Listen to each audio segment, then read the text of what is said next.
ആ രാഹുൽ മാങ്കൂട്ടത്തിനെതിരെയുള്ള നീക്കം ഇതൊരൊറ്റപ്പെട്ട സംഭവമല്ല. അത് നേരത്തെ കുഞ്ഞാലിക്കുട്ടി സാഹിബിനെതിരെ, പിന്നെ അതിന് ശേഷം ഉമ്മൻചാണ്ടിക്കെതിരെ, അങ്ങനെ ഓരോരുത്തരെയും ലാക്കാക്കിക്കൊണ്ട് നീങ്ങിയെന്ന് മാത്രമല്ല, അതിൻ്റെ പേരിൽ ഇവർ ഷാഫി പറമ്പിലിനെ വരെ ടാർഗറ്റ് ചെയ്ത് നീങ്ങാണ്. ഒരു പാർട്ടി പോയ പോക്ക് വെക്കണം. ഇവർ നടത്തുന്ന ഒരു ഏർപ്പാടിന് ഇവരാരും പിടിക്കപ്പെടാൻ പാടില്ല. എന്നാൽ ഞങ്ങൾക്കെതിരെ ആരോപണം ഉന്നയിക്കുന്നവരൊക്കെ ആരാന്നറിയാം? ഞങ്ങളെ കൂടുതലുള്ള ആൾക്കാർ കൂടിയാണ്. എന്നാൽ നിങ്ങളുടെ നേതാക്കൾക്കെതിരെ ആരോപണം ഉന്നയിച്ചതൊക്കെ നിങ്ങളുടെ കൂട്ടത്തിലെ വനിതാ നേതാക്കളാണ്. നിങ്ങളെന്താ ചെയ്യുന്നത്? ഇതുപോലുള്ള ഫോൺ സന്ദേശത്തിൻ്റെ പ്രശ്നത്തിലാണെങ്കിൽ വനം മന്ത്രി രാജിവെക്കണ്ടേ? ഷാഫി പറമ്പിലിനെ ക്രൂശിക്കുന്നത് നിങ്ങൾ മാങ്കൂട്ടത്തിൻ്റെ കൂടെ നടന്നു എന്നുള്ളതാണ്. എന്നാൽ ഈ വനം മന്ത്രിയുടെ കൂടെ നടക്കണം മുഖ്യമന്ത്രി രാജിവെക്കാൻ എന്താ ആവശ്യപ്പെടാത്തത്? അപ്പോൾ നിങ്ങൾക്ക് എന്തു ആവാം, നിങ്ങൾക്ക് ഈ നിയമമൊന്നും ബാധകമല്ല. പിന്നെ ഓരോരുത്തരുടെ അടുത്ത് പരിശോധിക്കുക. നമ്മൾ ഇപ്പം ഇടയ്ക്കടുത്തുണ്ടായ 1-2 സംഭവം ഞാനത് പറയുന്നില്ല. ഒരു ഉമ്മയുള്ളവർ, പെങ്ങന്മാരുള്ളവർ, പെൺകുട്ടികളുള്ളവർക്കൊന്നും പറയാൻ പറ്റിയ വിഷയമല്ലത്. പക്ഷെ നിങ്ങൾ മറ്റുള്ളവൻ്റെ നെഞ്ഞത്തേക്ക് കയറാൻ ഒരു ചാൻസും കോപ്പും കിട്ടിയില്ലെങ്കിൽ പിന്നെ എടുത്ത് ഉന്നയിക്കുന്നത് ഈ ആരോപണമാണ്. അത് ഉന്നയിച്ചാൽ എന്താ? ഇപ്പോൾ രാഹുൽ മാങ്കൂട്ടത്തിൻ്റെ മുഖം ഭാവമൊക്കെ മാറി. ഏതൊരാൾക്കും കുറേ ഇത്തരം വിഷയമുണ്ട് പറയുമ്പോൾ കൂട്ടുകുടുംബ വ്യവസ്ഥിതിയിൽ തറവാട്ടിൽ പറഞ്ഞവനക്കൊരു അപമാനവും കാര്യങ്ങളൊക്കെ ഉണ്ടാവില്ലേ? നിങ്ങളൊന്ന് ആലോചിച്ച് നോക്കൂ. എന്നാലോ നിങ്ങൾ ഈ നാട്ടിൽ എന്തെങ്കിലും നടത്തിക്കഴിഞ്ഞാൽ നിങ്ങളെന്താ ചെയ്യുന്നത്? നിങ്ങൾ തന്നെ പോയി അന്വേഷിക്കുക. ഇപ്പോൾ നമ്മുടെ ഷൊർണൂരിലൊരു വിഷയം ഉണ്ടായപ്പോൾ നിങ്ങളെന്താ ചെയ്തത്? ആരാ പരാതി പറയുന്നത്? DYFIയുടെ വനിതാ നേതാവ്. ആരെക്കുറിച്ചാണ്? പഴയ MLA കുറിച്ച് പരാതി. ആ പരാതി വന്നപ്പോൾ നിങ്ങളെന്താ ചെയ്തത്? നിങ്ങൾ തന്നെ പോയി അന്വേഷിച്ചു. ആരാ പോയത്? മന്ത്രി ബാലൻ പോയി, ശ്രീമതി ടീച്ചറും പോയി. അവർ പോയി തിരിച്ചു വന്നിട്ട് എന്താ പറഞ്ഞത്? തീവ്രത കുറഞ്ഞ പീഡനം.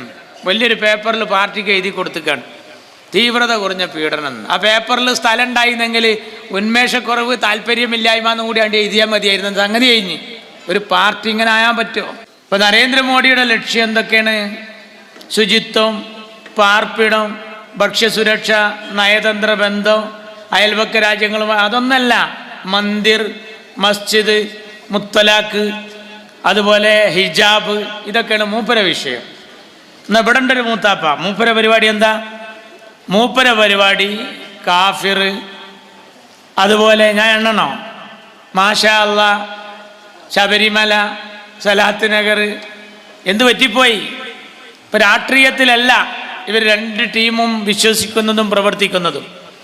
പിന്നെ ഇപ്പോൾ നേരത്തെ ആര്യാടൻ ഷൗക്കത്ത് ഇവിടെ സൂചിപ്പിച്ചതുപോലെ മതപരമായ കാര്യങ്ങൾ എടുത്തുകൊണ്ടാണ് മുഖ്യമന്ത്രി പോലും ഇപ്പോൾ രംഗപ്രവേശം നടത്തിക്കൊണ്ടിരിക്കുന്നത്. ആയുധമില്ല. ഞങ്ങളെ ഭരണത്തിൻ്റെ നേട്ടം ഇന്നതാണെന്ന് പറയാനൊരു ആയുധമില്ല.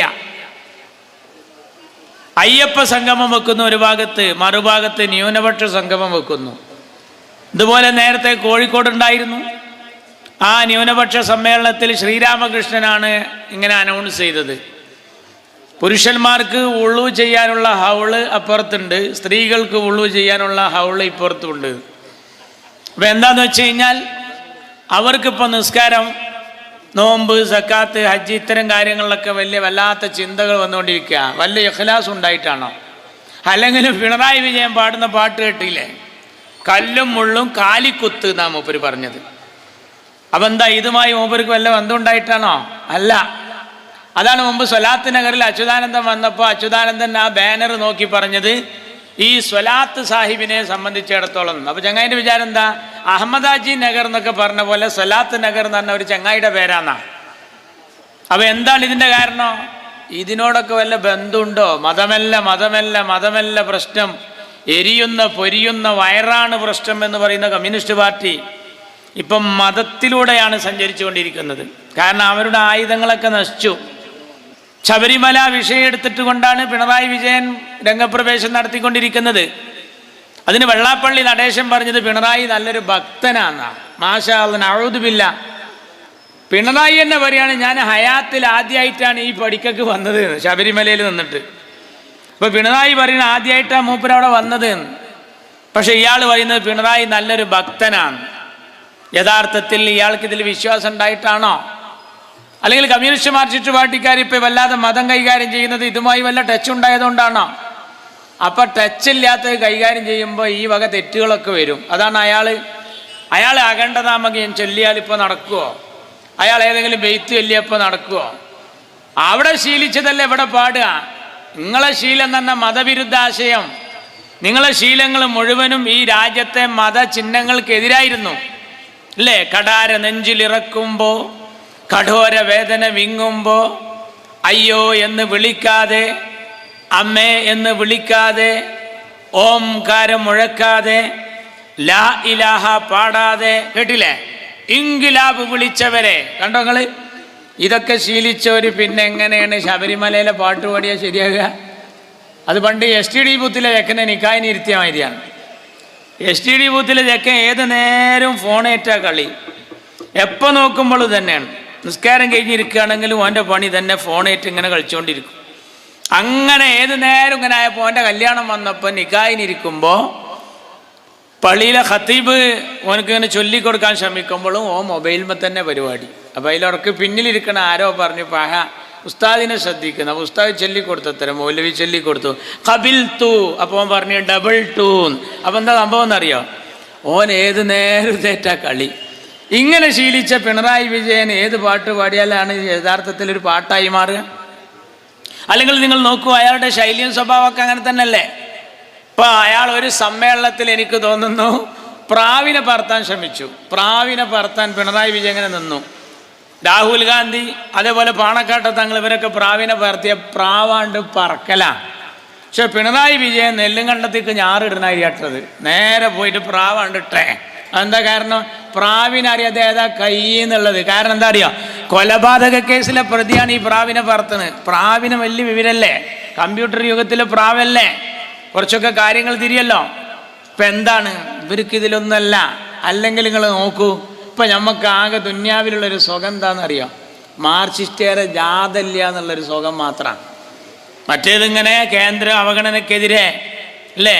ഭാരത് ബന്ദ്, അഖിലേന്ത്യാ പണിമുടക്ക്, സെക്രട്ടേറിയറ്റ് വളയൽ, കലക്ടറേറ്റ് നീരൽ, എന്തെല്ലാം രോഗമായിരുന്നു. എൻ്റെ നേതാവ് സീതിയാജി പറയാറുണ്ടായിരുന്നു, റെയിൽ അല്ലെങ്കിൽ ജയിൽ അല്ലെങ്കിൽ വണ്ടിക്ക് തലക്കുകയെന്ന്. സീതിയാജിയുടെ പ്രസംഗമാണ്. ഇതായിരുന്നു അവരുടെ പരിപാടി. എന്തൊക്കെ ഉണ്ടായിരുന്നു ഈ നാട്ടിൽ. ഇപ്പം അഖിലേന്ത്യാ പണിമുടക്കുണ്ടോ?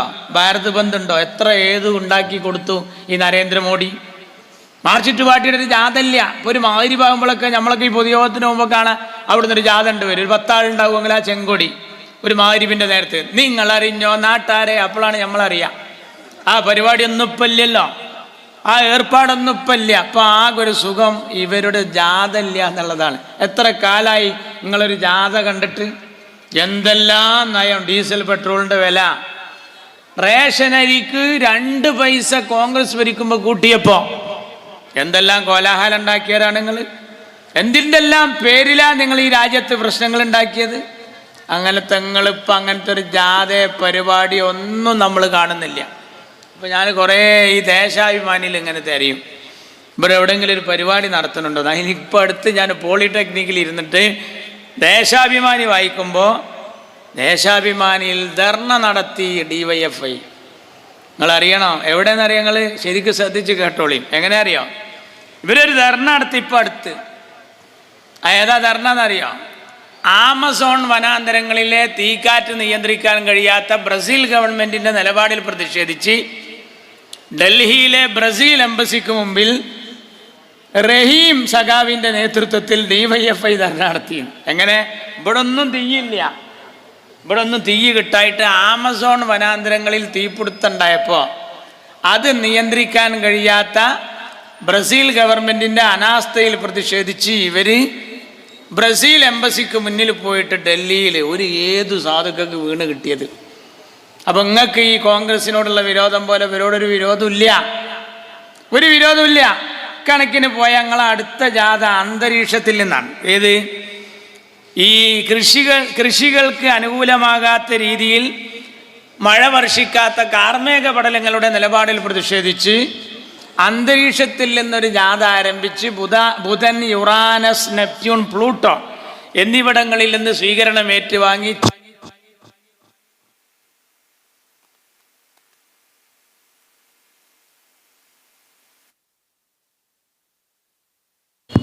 Table മറിച്ച okay.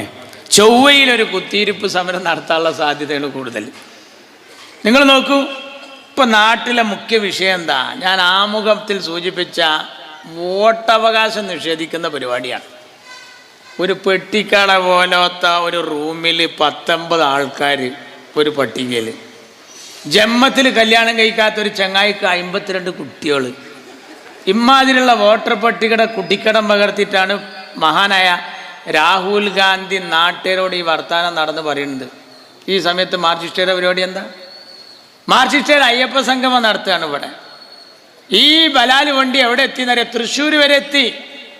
തൃശ്ശൂരിൽ സുരേഷ് ഗോപിയുടെ ഡ്രൈവർക്ക് വോട്ട് രണ്ടിടത്ത് അയാളെ സഹോദരന് മണ്ഡലത്തിൽ വോട്ടില്ലാതെ വന്നിരിക്കുന്നു. അവിടെ കുറ്റിപ്പുറം മണ്ഡലത്തിൽ BJP സ്ഥാനാർത്ഥിയായിരുന്ന ഒരാൾക്ക് അവിടെ വോട്ടുണ്ടായിരിക്കുന്നു. ഇതൊന്നും ഇവർ നോക്കുന്നില്ല. ഈ മാർക്സിസ്റ്റ് പാർട്ടി ഇതിൻ്റെ കൂടെ അല്ല. മാർക്സിസ്റ്റ് പാർട്ടി ഇതിൻ്റെ കൂടെ അല്ല. ഞാൻ നിന്ന് പ്രസംഗിക്കുന്നത് എടവണ്ണയിലാണ്. നിങ്ങൾക്കറിയില്ലേ, ഒരു തവണ രാഹുൽ ഗാന്ധിക്കെതിരെ മത്സരിച്ച് 4 ലക്ഷത്തിന് തോറ്റ ആളുണ്ടോ? ആനി രാജ. ആ ആനി രാജ രാഹുലിൻ്റെ ലഡും തിന്നിട്ട് ജാഥയെ പോണ പോലെ അതങ്ങനെ പോണ്, ഒപ്പം നടക്കണം. CPIക്ക് ബോധ്യമുണ്ട്.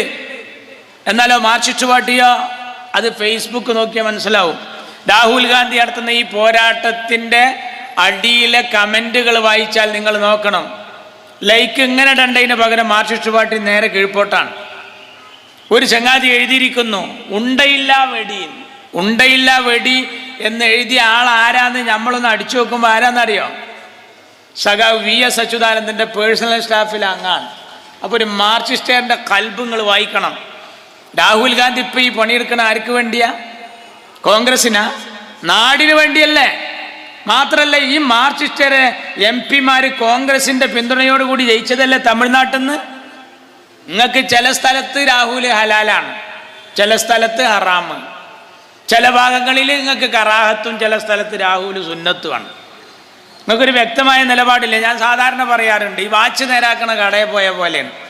വാച്ച് നേരാക്കണ കടയിൽ ഒരു കൃത്യ ടൈം ഉണ്ടാവില്ല. ചിലയിൽ 11:15, ചിലയിൽ 12:45, ചിലയിൽ 3 സൂചിയും കൂടി 6ലേക്ക് തൂങ്ങിയിട്ട് ചിലയിൽ ഒരൊറ്റ സൂചി ഉണ്ടാവില്ല. അതൊരു റിപ്പയർ കടയാണ്. ഈ നിലപാട് പോലെയാണ് മാർക്സിസ്റ്റ് പാർട്ടി. അവർക്ക് കോൺഗ്രസിനോടൊരു വ്യക്തത ഇല്ല. എന്താ നിങ്ങൾ ഈ കാര്യത്തിൽ രാഹുലിൻ്റെ കൂടെ കാത്തത്? 2 കാരണം കൊണ്ടാണ്. ഒന്ന്, BJP ഇറങ്ങിയ പിണറായി ആണ്ട് കയറും, ഡൽഹിക്കല്ല ജയിലിക്ക്. ഒന്നതാണ്. 2 എന്താണെന്നറിയാം? എപ്പം നടക്കണ ഈ പേക്കൂത്ത് മുഴുവൻ കണ്ണൂർ നിങ്ങൾ നടത്തിയതാണ്. ഇപ്പം BJP വോട്ടിംഗ് രംഗത്ത് നടത്തുന്ന ഈ ആൾമാറാട്ടം മുഴുവൻ നിങ്ങൾ കണ്ണൂർ നടത്തിയതാണ്. കണ്ണൂർ എത്ര നടത്തി? പർദ്ദ വന്ന് ഇവർ വോട്ട് ചെയ്തില്ലേ? ഇവരെ ഇടയ്ക്കിടയ്ക്ക് ഇങ്ങനെ പറയും പർദ്ദ നിരോധിക്കണം. പർദ്ദ നിരോധിക്കുകയാണെങ്കിൽ ഏറ്റവും വലിയ കഷ്ടപ്പാട് നിങ്ങൾക്കാണ്. ഒന്ന്, അങ്ങനെ നിങ്ങൾക്ക് വോട്ട് ചെയ്യാൻ പറ്റൂല. പിന്നെ ആ TP ചന്ദ്രശേഖരൻ്റെ വധത്തിലെ സഖാവ് കുഞ്ഞനന്ദൻ കട്ടിലിൻ്റെ ഒട്ട് 2 ആഴ്ച കിടന്നത് പർദ്ദ ധരിച്ചിട്ടാണ്. അതെങ്ങാ നിരോധിക്കുകയാണെങ്കിൽ ഏറ്റവും വലിയ അടങ്ങർ നിങ്ങൾക്കാണ്. അപ്പം നിങ്ങൾ എത്ര ആൾക്കാർ മരിച്ചോരെ വോട്ട് ചെയ്തിക്കണ്? മരിച്ചോരെ വോട്ട്. കണ്ണൂരിൽ ശാരദ ടീച്ചർ ഡ്യൂട്ടിക്ക് പോയി. ശാരദ ടീച്ചറെ ഭർത്താവ് ഭാസ്കരൻ മാഷ്, അയാൾ ഈ പ്രിസൈഡിങ് ഓഫീസർ പേര് വായിക്കുമ്പോൾ ശാരദ ടീച്ചർ ഓഫീസറായിട്ട് വന്ന ബൂത്തിൽ ടീച്ചർ ഇങ്ങനെ ടിക്ക് ചെയ്യാണ്. ആ ടിക്ക് ചെയ്യുമ്പോൾ മേലെ വീട്ടിൽ ഭാസ്കരൻ ടീച്ചർ ആ പെന്നവിടെ വെച്ചിട്ട് പറഞ്ഞു, ഓ ഇതുവഴി വന്ന് ഒരു വാക്ക് പോലും മിണ്ടിയില്ലല്ലോ എന്ന്. ആ സാധു മരിച്ചിട്ട് 14 കൊല്ലം വോട്ട് ചെയ്ത് പോയി. അതൊക്കെ ഈ രാജ്യത്ത് നടന്നതാ. അപ്പപ്പോൾ BJP എടുക്കണ ഈ പണി നിങ്ങൾ നേരത്തെ കേരളത്തിൽ പലയിടത്ത് കൊടുത്തതാ. നിങ്ങൾ കണ്ടോ? ഇവിടേക്കല്ലേ മര്യാദക്ക് തെരഞ്ഞെടുപ്പ്. നമ്മളൊക്കെ ബൂത്തിൽ ഉദ്യോഗസ്ഥർ വന്നാൽ UDF LDF ഒന്നിച്ചിരുന്ന് ചോറുന്ന. കണ്ണൂർ അങ്ങനെയാണോ? നമ്മളെ കേരളത്തിൽ എലക്ഷൻ ഡ്യൂട്ടിക്ക് പോകുന്ന ഉദ്യോഗസ്ഥരെ ഇൻഷൂർ ചെയ്യുന്ന ഒരു ജില്ല ഉണ്ട്. UPയിലല്ല, കണ്ണൂരിൽ എലക്ഷൻ ഡ്യൂട്ടിക്ക് പോകുന്ന ഉദ്യോഗസ്ഥന്മാരെ ഇൻഷൂർ ചെയ്യണം. CCTV ക്യാമറ സ്ഥാപിച്ച തെരഞ്ഞെടുപ്പ് കണ്ണൂരിലായിരുന്നു. കണ്ണൂരിൽ ഇൻഷൂർ ചെയ്യണാണ്ട് പോകണമെങ്കിൽ. ഇപ്പം എൻ്റെ നാട്ടിലൊരു SIക്ക് ഡ്യൂട്ടി ഉണ്ടായിരുന്നു. അയാളിനോട് ഈശാൻ്റെ നേരത്തെ ജമാഅത്തിന് വന്നപ്പോൾ പറഞ്ഞ് നാളെ കണ്ണൂർക്ക് പോവുകയാണ്, ദ്വാരക്കണമെന്ന്. എന്നിട്ട് അയാളെ പേരെന്നിട്ട് സുബൈൻ്റെ നേരത്തെ ഒരു കൂട്ടക്കരച്ചിൽ. അപ്പം എന്താ, പേരക്കുട്ടിയോളും വല്ലിപ്പിയും കൂടി നിർത്താണ് എയർപോർട്ടിൽ നിൽക്കണവർ കെട്ടിപ്പിടിച്ചിട്ട്. അപ്പം എന്താ, ചങ്ങായി പറയുകയാണ് ഞാൻ ഡ്യൂട്ടിക്ക് പോവുകയാണ്, വിധി ഉണ്ടെങ്കിൽ കാണാമെന്ന് പറഞ്ഞു പോയി. അതെന്നെ സംഭവം. കണ്ണൂരത്തെ അവസ്ഥയാണ്. ഈ പണിയൊക്കെ നിങ്ങൾ ചെയ്യാണ്. നിങ്ങൾ ഈ നാട്ടിൽ എന്ത് ഏർപ്പാടാണ് ചെയ്യുന്നത്? യഥാർത്ഥത്തിൽ നിങ്ങൾ പണിയെടുക്കുന്നത് ആർക്ക് വേണ്ടിയാണ്? നിങ്ങളൊന്ന് ആലോചിച്ച് നോക്കൂ. ഇവിടെ BJP രാജ്യത്ത് നിന്ന് വിട്ടൊഴിയണം, ഭരണത്തിൽ നിന്ന് നിഷ്കാസിതമാകണം എന്ന ആഗ്രഹം രാജ്യക്കാരുടെ ആഗ്രഹമാണ്. അത് ആഗ്രഹിക്കാത്തൊരു പാർട്ടി ഉണ്ടെങ്കിൽ അത് നിങ്ങൾ മാത്രമാണ്. BJPക്ക് എന്താ ലാഭം? ഒരു നയാ പൈസ ഇല്ലാതെ BJPയുടെ എല്ലാ മുറാദും കേരളത്തിൽ ഹാസിലായിക്കൊണ്ടിരിക്കുകയാണ്. ഒരു ഉറുപ്പിയുടെ ചെലവില്ല, ഒരു MP ഇല്ല, ഒരു MLA ഇല്ല, ഒരു പ്രത്യേകമായൊരു മുന്നണി സംവിധാനം ഒന്നുമില്ല. എന്നിട്ടും കേരളത്തിലെല്ലാം പോലീസ് രംഗത്തെ തലവൻ ലോക്നാഥ് ബെഹ്റ. എങ്ങനെ വന്നതാ? ഗുജറാത്ത് കലാപത്തിലെ ഇന്ത്യൻ ജുഡീഷ്യറിയുടെ നോട്ടപ്പുള്ളിയാണ് അയാൾ. ഇന്ന് കേരളത്തിൽ ആരാന്നറിയോ? പോലീസുകാരുടെ ഇമാമാണ്. അയാളെ ഡൽഹിയിൽ നിന്ന് ചോദിച്ചു ഈ കേന്ദ്ര ഭരണകൂടം, പെണ്ണായ ബംഗാളിനോട് ചോദിച്ചു ഈ മുതൽനാട് തരട്ടേന്ന്. മമത പറഞ്ഞു സോറി നമുക്ക് വേണ്ട ചരക്കിനെ അറിഞ്ഞു.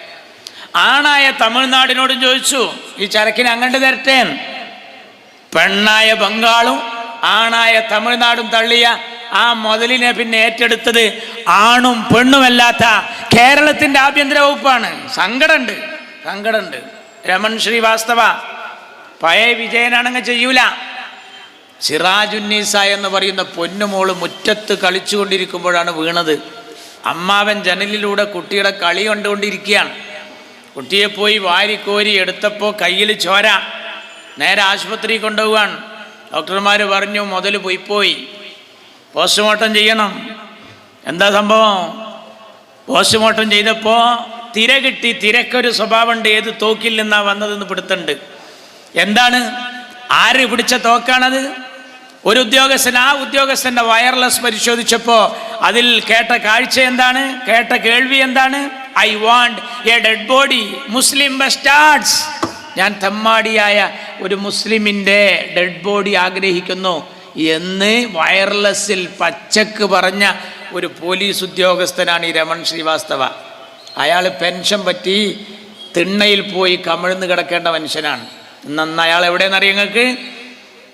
കേരളത്തിൻ്റെ ആഭ്യന്തര വകുപ്പിൽ സഖാവ് പിണറായി വിജയൻ എന്ന ആഭ്യന്തരമന്ത്രിക്ക് പോലീസ് ഭരണത്തിൽ വല്ല ഇൽമിൻ്റെ കുറവും വന്നാൽ ഉപദേശം കൊടുക്കാനുള്ള ഉസ്താദുൽ അസാത്തീദിൻ്റെ പേരാണ് മക്കളെ രമൺ ശ്രീവാസ്തവ. എന്താ കാരണം? BJPയെ സുഖിപ്പിക്കുകയാണ്.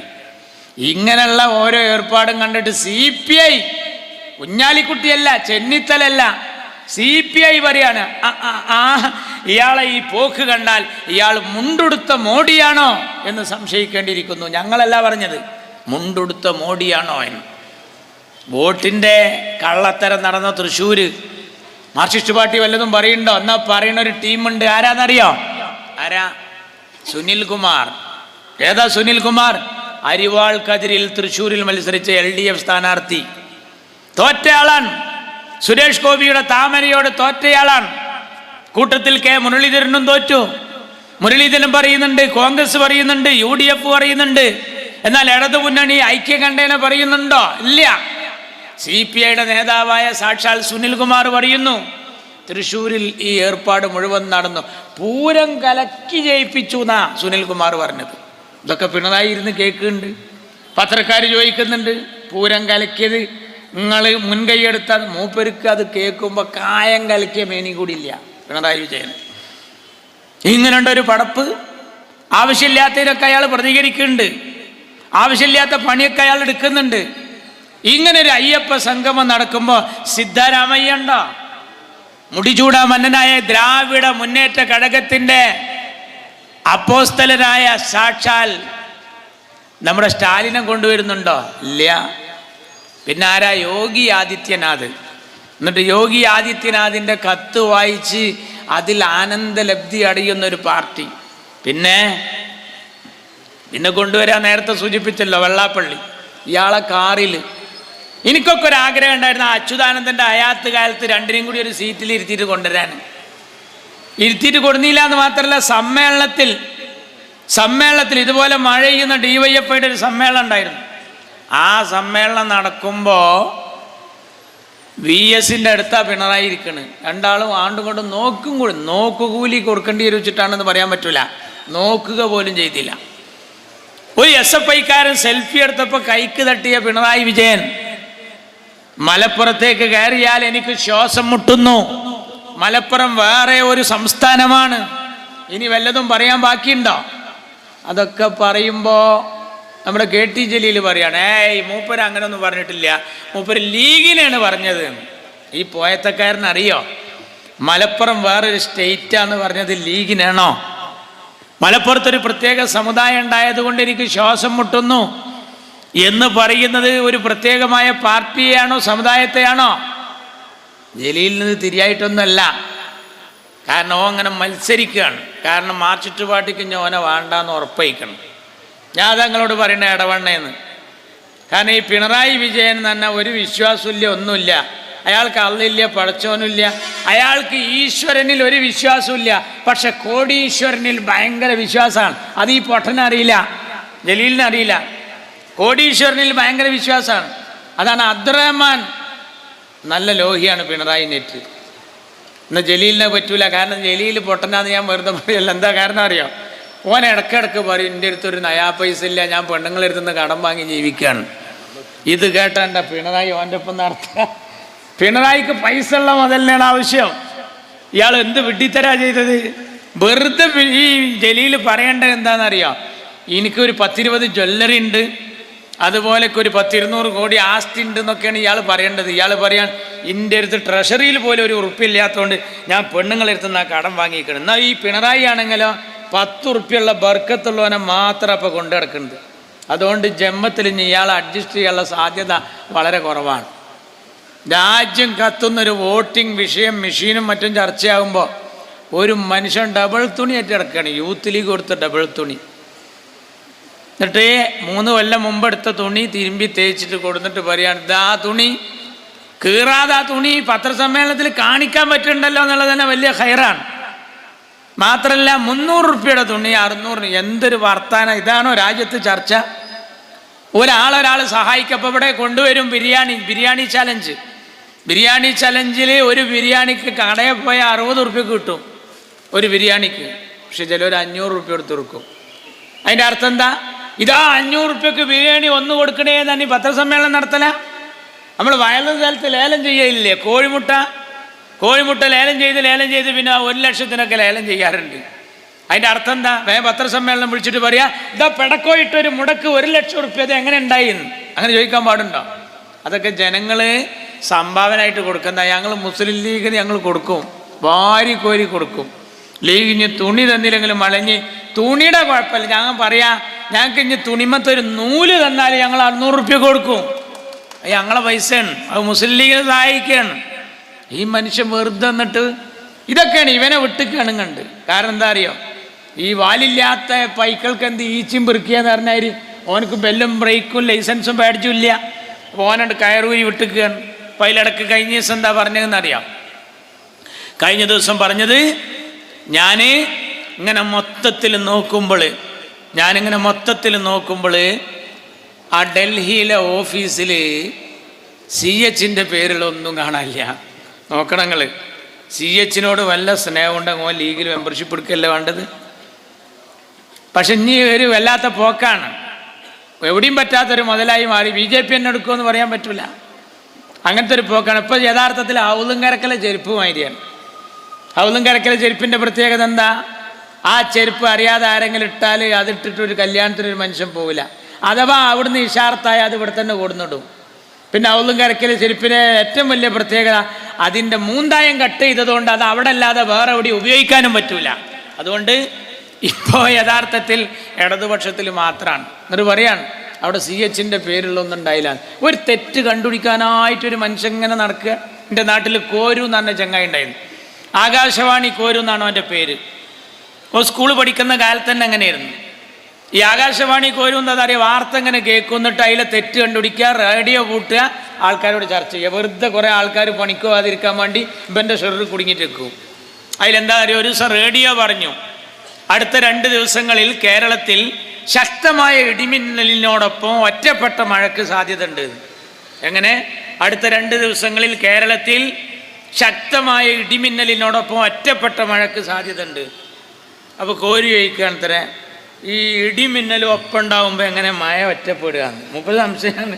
എന്താ ചെയ്യുക, മനുഷ്യന് ഭ്രാന്തായാൽ അൻവർ പറഞ്ഞാൽ ഒരു മനുഷ്യൻ ഇങ്ങനെ പറയാണ്, എന്ത് ഡൽഹിയിൽ CHൻ്റെ പേരുള്ള ഇല്ല ഞെറുപ്പം കഴിഞ്ഞിട്ടുണ്ട്, മിഞ്ഞാന്നൊന്ന് പുതിയത് ഇറക്കിക്കണം. ഒരു മനുഷ്യൻ ഇങ്ങനെ ഉറക്കത്തി കാണുന്നതൊക്കെ പത്രസമ്മേളനം നടത്തുക, ഒരു സോങ് ഇങ്ങനെ ഉറക്കത്തി ഇങ്ങനെതായിട്ട് ഇങ്ങനെ സ്വർഗവും നരകമൊക്കെ കണ്ടിങ്ങനെ കിടക്കുക. അപ്പോൾ കണ്ണീച്ചിട്ട് പറഞ്ഞ് പെണ്ണുങ്ങളോട്, അവിടെ EMSനെ കാണാനില്ലല്ലോ, എന്ത് സ്വർഗം അത് നോക്കണം നിങ്ങൾ, അവിടെ EMS ഇല്ല. എന്നിട്ട് EMSനെ എങ്ങനെയെങ്കിലും സ്വർഗത്തിൽ കൊണ്ട EMS സ്വർഗത്തേക്ക് അദ്ദീനു അന്നസ്വീഹ എന്ന് വിശ്വസിക്കുന്നവരാ ഞങ്ങൾ ലീഗേര്, പൊതുവിൽ വിശ്വാസികൾ. ദീൻ എന്നാ ഗുണകാംക്ഷയാണ്, എല്ലാവർക്കും നല്ലത് വരട്ടെ എന്നാ. നരേന്ദ്രമോദിയും പിണറായിക്കും ഒക്കെ ഹിദായത്ത് കിട്ടണമെന്ന് വെച്ചിട്ട് അപ്പോൾ ഞങ്ങൾ ഈ മൈക്ക് സെറ്റ് വെച്ചിട്ട് ഈ പരിപാടി തന്നെ നടത്തുന്നുണ്ട്. എല്ലാവർക്കും ഹിദായത്ത് കിട്ടണമെന്ന് വെച്ചിട്ട് തന്നെയാണ്. പക്ഷേ EMSനെ സ്വർഗത്തേക്ക് ഉന്തി പറഞ്ഞേക്കുമ്പോൾ ആദ്യം അയാളോടൊന്നും ചോദിക്കണ്ടേ, നിങ്ങൾക്ക് ഇതിൽ വലിയ വിശ്വാസം ഉണ്ടോയെന്ന്? ആദ്യം ചെയ്യേണ്ട പണി അതല്ലേ. എന്നിട്ട് ഇപ്പോൾ അതാ പുതിയതൊന്ന് ഇന്നലെ, അതെന്താ പുതിയത് മിഞ്ഞാന്ന് പറയാണ്, പിന്നെ ഞാൻ ആ ഒച്ചിമ്പാളും ഉണ്ടാക്കിയിട്ടില്ലെങ്കിൽ ഡൽഹിയിൽ മുസ്ലിം ലീഗിൻ്റെ ഓഫീസ് ഇപ്പോഴും ഉണ്ടാവും, ആ ഫില്ലർമേ പച്ച പെയിൻ്റ് അടിച്ചിട്ട് ഇങ്ങനെ നിർത്തിയിട്ടുണ്ടാവും, ഞാൻ ഉണ്ടായതുകൊണ്ടാണ് ആ ഓഫീസ് പെട്ടെന്ന് പണിയച്ചത്. ഒരു മനുഷ്യൻ പറയാണ്. അത് പറയുമ്പോൾ എനിക്ക് ഓർമ്മ വരുന്നത്, ഞങ്ങളെ കുറ്റിപ്പുറം SI ഉണ്ടായി, ഒരു ചങ്ങായിനെ പിടിച്ച്, ഓനെ ഒരുപാട് നാട്ടിൽ കളവ് നടത്തിയാനാണ്. അങ്ങനെ SI പിടിച്ചു, ഒരു നാട്ടിൽ കൊണ്ടുപോയി തെളിവെടുപ്പ് നടത്തുമ്പോൾ ആൾക്കൂട്ടത്തിൽ വെച്ച് ഓനെ പെരുമാറി നന്നായി പടച്ചിട്ട് ചോദിച്ച്, എടാ എത്ര ദിവസമായി എന്നറിയ ഈ നാട്ടുകാർ ഉറങ്ങിയിട്ട് എന്നെ കൊണ്ട് വലിയ ദുരിതമല്ല ചെയ്യുന്നത്. അപ്പോൾ എടുത്തായിക്ക് പറയാണ്, എന്താ നിങ്ങളിൻ്റെ ദുരിതം മാത്രം പറയുന്നത്, എന്നെക്കൊണ്ട് ഈ നാട്ടിൽ എന്തെല്ലാം മെച്ചമുണ്ടായിട്ടുണ്ട്, ഈ കള്ളം പറയാണ്. എന്താ മെച്ചം എന്നെക്കൊണ്ട്? ഞങ്ങളെപ്പോലത്തെ കള്ളന്മാരുണ്ടായത് കൊണ്ടാണ് ഇവിടെ പൂട്ടും താക്കോലിൻ്റെയും കച്ചവടമൊക്കെ നടക്കുന്നത്. കാരണം ഷട്ടറുകളൊക്കെ പൂട്ടിടണമെങ്കിൽ അതിനൊക്കെ ഇങ്ങനെ വല്ല സംഭവം പിന്നിൽ വേണം. പിന്നെ മാത്രമല്ല, രാജ്യത്ത് ഒരുപാട് അലമാര കമ്പനികളുണ്ട്. ആ അലമാര കമ്പനിയൊക്കെ ഉണ്ടാകാൻ കാരണം ഞങ്ങളെപ്പോലത്തെ ഒരു ഹയാത്തിട്ട് തന്നതുകൊണ്ടാണ്. മാത്രമല്ല CCTV ക്യാമറ വലിയ വില പിടിച്ച സാധനമാണ്. അതൊക്കെ ഈ നാട്ടിൽ ഉണ്ടാക്കാനുള്ള കാരണം ഞങ്ങളെ മാത്രം ഭയന്നിട്ടാണ്. അപ്പം ഞങ്ങളെ കൊണ്ട് ഉപകാരമില്ല എന്ന് മേലിഞ്ഞ് പറയരുത് SIനോട് ഇപ്പം പറയാണ്. എന്തൊരു വർത്താനാണിത്? ഇതൊക്കെയാണോ ഒരു പാർട്ടി ചിന്തിക്കേണ്ടത്? നിങ്ങൾക്കിതിലൊന്നും ഒരു താല്പര്യമില്ല, നിങ്ങൾക്ക് ജനകീയ വിഷയങ്ങളിൽ താല്പര്യമില്ല. ജനങ്ങളുടെ ശ്രദ്ധ മറ്റൊരു വഴിക്ക് കൊണ്ടുപോവുകയാണ്. ഈ കേന്ദ്ര ഭരണത്തിനെതിരില്ല എന്ന് മാത്രമല്ല, നിങ്ങൾ ഈ നാട്ടിൽ നേരത്തെ സൂചിപ്പിച്ചതുപോലെ എന്തെല്ലാം ആരോഗ്യ പരിരക്ഷാ പരിപാടികൾ നമ്മുടെ കേരളത്തിൽ നടന്നിരുന്നു. ആ സംഗതികളൊന്നും നടക്കുന്നില്ല. അതിനു വേണ്ടിയിട്ട് ഇവരിപ്പോൾ കണ്ടെത്തി എന്തപ്പോൾ എടവണ്ണ പഞ്ചായത്തിൽ തെരഞ്ഞെടുപ്പ് നടക്കുകയാണ്. എല്ലായിടത്തും തെരഞ്ഞെടുപ്പ് നടക്കുമ്പോൾ ഇവരിത് നിലനിർത്താൻ വേണ്ടിയിട്ട് എന്തെല്ലാം അടവുമായിട്ടെന്നറിയാം. അതാണിപ്പോൾ ആ രാഹുൽ മാങ്കൂട്ടത്തിനെതിരെയുള്ള നീക്കം. ഇതൊരൊറ്റപ്പെട്ട സംഭവമല്ല. അത് നേരത്തെ കുഞ്ഞാലിക്കുട്ടി സാഹിബിനെതിരെ, പിന്നെ അതിന് ശേഷം ഉമ്മൻചാണ്ടിക്കെതിരെ, അങ്ങനെ ഓരോരുത്തരെയും ലാക്കാക്കിക്കൊണ്ട് നീങ്ങിയെന്ന് മാത്രമല്ല, അതിൻ്റെ പേരിൽ ഇവർ ഷാഫി പറമ്പിലിനെ വരെ ടാർഗറ്റ് ചെയ്ത് നീങ്ങാണ്. ഒരു പാർട്ടി പോയ പോക്ക് വെക്കണം. ഇവർ നടത്തുന്ന ഒരു ഏർപ്പാടിന് ഇവരാരും പിടിക്കപ്പെടാൻ പാടില്ല. എന്നാൽ ഞങ്ങൾക്കെതിരെ ആരോപണം ഉന്നയിക്കുന്നവരൊക്കെ ആരാന്നറിയാം, ഞങ്ങളെ കൂടുതലുള്ള ആൾക്കാരും കൂടിയാണ്. എന്നാൽ നിങ്ങളുടെ നേതാക്കൾക്കെതിരെ ആരോപണം ഉന്നയിച്ചതൊക്കെ നിങ്ങളുടെ കൂട്ടത്തിലെ വനിതാ നേതാക്കളാണ്. നിങ്ങളെന്താ ചെയ്യുന്നത്? ഇതുപോലുള്ള ഫോൺ സന്ദേശത്തിൻ്റെ പ്രശ്നത്തിലാണെങ്കിൽ വനം മന്ത്രി രാജിവെക്കണ്ടേ? ഷാഫി പറമ്പിലിനെ ക്രൂശിക്കുന്നത് നിങ്ങൾ മാങ്കൂട്ടത്തിൻ്റെ കൂടെ നടന്നു എന്നുള്ളതാണ്. എന്നാൽ ഈ വനം മന്ത്രിയുടെ കൂടെ നടക്കണം മുഖ്യമന്ത്രി രാജിവെക്കാൻ എന്താ ആവശ്യപ്പെടാത്തത്? അപ്പോൾ നിങ്ങൾക്ക് എന്തു ആവാം, നിങ്ങൾക്ക് ഈ നിയമമൊന്നും ബാധകമല്ല. പിന്നെ ഓരോരുത്തരുടെ അടുത്ത് പരിശോധിക്കുക. നമ്മൾ ഇപ്പം ഇടയ്ക്കടുത്തുണ്ടായ 1-2 സംഭവം ഞാനത് പറയുന്നില്ല. ഒരു ഉമ്മയുള്ളവർ, പെങ്ങന്മാരുള്ളവർ, പെൺകുട്ടികളുള്ളവർക്കൊന്നും പറയാൻ പറ്റിയ വിഷയമല്ലത്. പക്ഷെ നിങ്ങൾ മറ്റുള്ളവൻ്റെ നെഞ്ഞത്തേക്ക് കയറാൻ ഒരു ചാൻസും കോപ്പും കിട്ടിയില്ലെങ്കിൽ പിന്നെ എടുത്ത് ഉന്നയിക്കുന്നത് ഈ ആരോപണമാണ്. അത് ഉന്നയിച്ചാൽ എന്താ? ഇപ്പോൾ രാഹുൽ മാങ്കൂട്ടത്തിൻ്റെ മുഖം ഭാവമൊക്കെ മാറി. ഏതൊരാൾക്കും കുറേ ഇത്തരം വിഷയമുണ്ട് പറയുമ്പോൾ കൂട്ടുകുടുംബ വ്യവസ്ഥിതിയിൽ തറവാട്ടിൽ പറഞ്ഞവനക്കൊരു അപമാനവും കാര്യങ്ങളൊക്കെ ഉണ്ടാവില്ലേ? നിങ്ങളൊന്ന് ആലോചിച്ച് നോക്കൂ.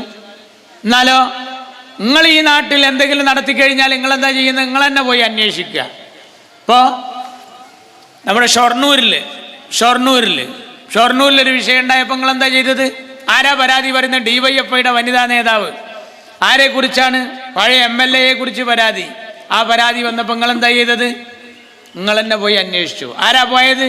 മന്ത്രി ബാലൻ പോയി, ശ്രീമതി ടീച്ചറും പോയി.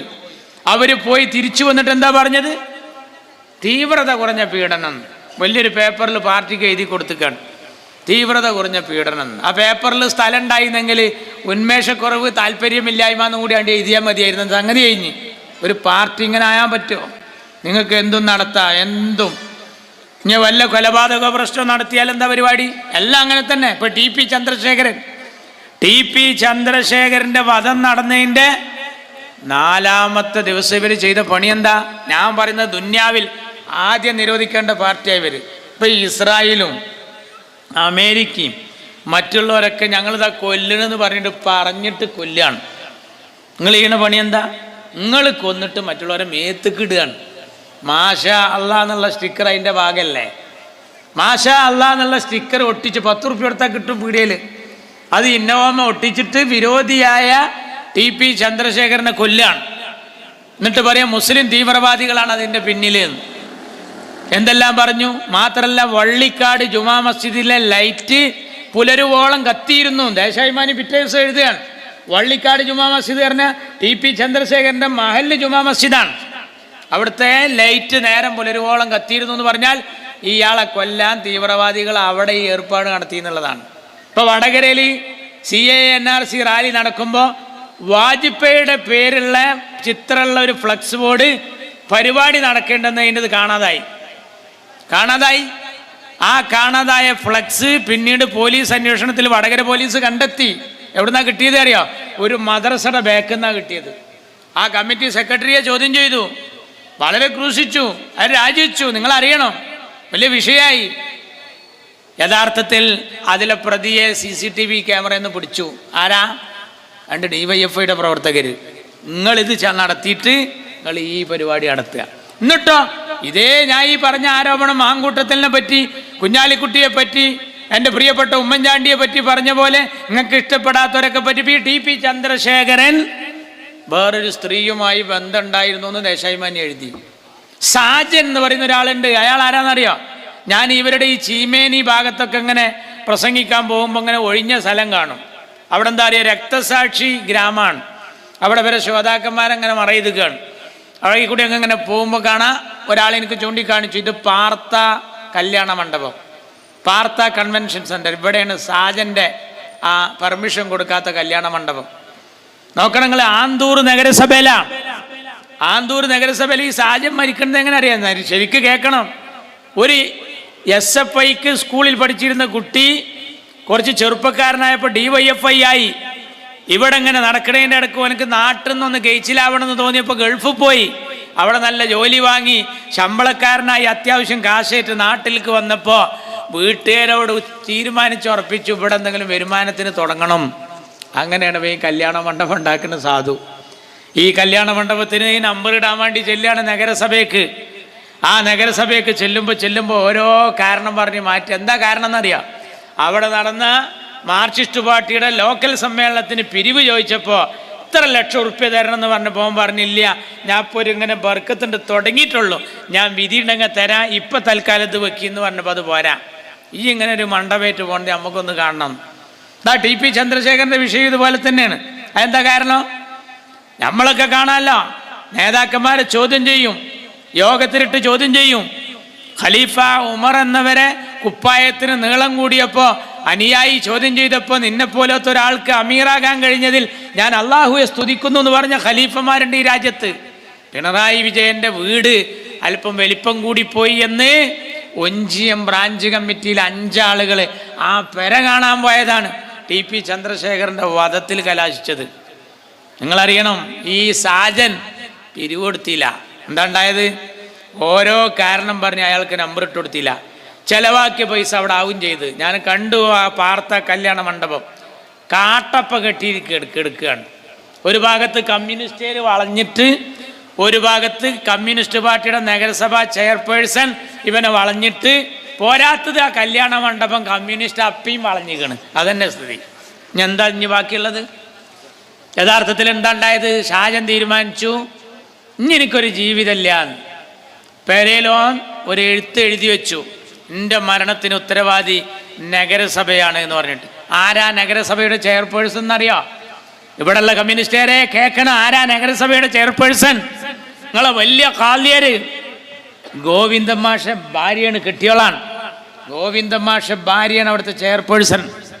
നമ്പർ കൊടുക്കാത്ത കാരണത്താൽ ആ തൻ്റെ മുതൽ മുടക്ക് നഷ്ടത്തിലായി എന്ന് തോന്നിയപ്പോൾ ഈ സാജൻ ഒരു കയറെടുത്ത് ജീവിതം അങ്ങ് അവസാനിപ്പിച്ചു. കമ്മ്യൂണിസ്റ്റുകാരനാണ്. എന്താ ഉണ്ടായതറിയ? പിറ്റേ ദിവസത്തെ ദേശാഭിമാനിയിൽ ഈ സാജൻ ആത്മഹത്യ ചെയ്ത വാർത്ത ഉണ്ട്. എല്ലാ പത്രത്തിലും ഉണ്ട്. എല്ലാ പത്രത്തിലും ഇല്ലാത്തൊരു വാർത്ത ഉണ്ടായിരുന്നു ദേശാഭിമാനിയിൽ. അതെന്താണെന്നറിയോ? സാജന്റെ ഭാര്യ വേറൊരു ചങ്ങായിനായിട്ട് കമ്പനിയായിരുന്നു. ആ വിവരം അറിഞ്ഞതുകൊണ്ടാണ് ഇയാൾ ആത്മഹത്യ ചെയ്തത്. ദേശാഭിമാനി എഴുതി, ഓ കണ്ണിൽ ചോരയില്ലാത്ത പാർട്ടി ഓഫ് ഇന്ത്യ മാർക്സിസ്റ്റ് എന്നല്ലാതെ നിങ്ങളെ പറ്റി നമ്മൾ എന്ത് പറയാനാണ്? നിങ്ങൾക്ക് ഉറക്കാത്ത കൈയുണ്ടോ? നിങ്ങളെ കൂടുതൽ പ്രതികളുണ്ടായാലും രക്ഷപ്പെടും. അതിന് എല്ലാം അങ്ങനെ തന്നെ. ഇപ്പൊ കരിപ്പൂർ എയർപോർട്ട് അടിച്ചു തകർത്ത കേസിലെ 1-ാം പ്രതി ആരാന്നറിയോ? നമ്മളെ പൊതുമരാമത്ത് വകുപ്പ് മന്ത്രി റിയാസ്, കേരളത്തിന്റെ മരുവന് റിയാസാണ് അതിലെ 1-ാം പ്രതി. അയാളെ പിടികിട്ടാ പുള്ളിയായി പ്രഖ്യാപിച്ചിരിക്കണം. ആര്? ആഭ്യന്തരം. ആർക്കാ ആഭ്യന്തരം? അമ്മോസന്. ആരാ പിടികിട്ടാ പുള്ളി? മരുവന്. പൊന്നാര മക്കളെ, ആ വീണനെങ്ങനെ ഒരു കസാലയിൽ ഇരുത്തിയിട്ട് ആ മരുവനെ കരളെ വാ എന്ന് പറഞ്ഞിട്ട് വിളിച്ചാല് പുതപ്പിന്റെ ചോട്ടുന്ന് ഒരു പിടിക്കോയിക്കുട്ടിനെ അറുത്തിട്ടുണ്ട്. പിടിച്ചാൽ കിട്ടുന്ന മുതലല്ലേ ഈ റിയാസ് എന്ന് പറഞ്ഞ മുതല്. എന്നിട്ട് അവനെ പിടികിട്ടാ പുള്ളിയായി പ്രഖ്യാപിച്ചിരിക്കുകയാണ്. മാർക്സിസ്റ്റ് പാർട്ടിക്ക് ഉറക്കാത്ത കൈകളില്ല, എല്ലാം ചെയ്യും. എന്നിട്ട് ഈ മാഷാ അല്ലാഹ് പറഞ്ഞു TPയെ കൊന്നവർ മുസ്ലിം തീവ്രവാദികളാന്ന് പറഞ്ഞു. എന്നിട്ട് പിടിച്ചത് കൊടി സുനി, അണ്ണൻ സുജിത്ത്, കിർമാണി മനോജ്, ഇവരെല്ലാം. നിങ്ങളറിയണോ? ദേശാഭിമാനി ഇട്ടിരുന്നൊരു കുട്ടി പിറ്റേ ദിവസം ആ പത്രം ഇടാത്തൊരവസ്ഥ വന്നു തലശ്ശേരിയിൽ.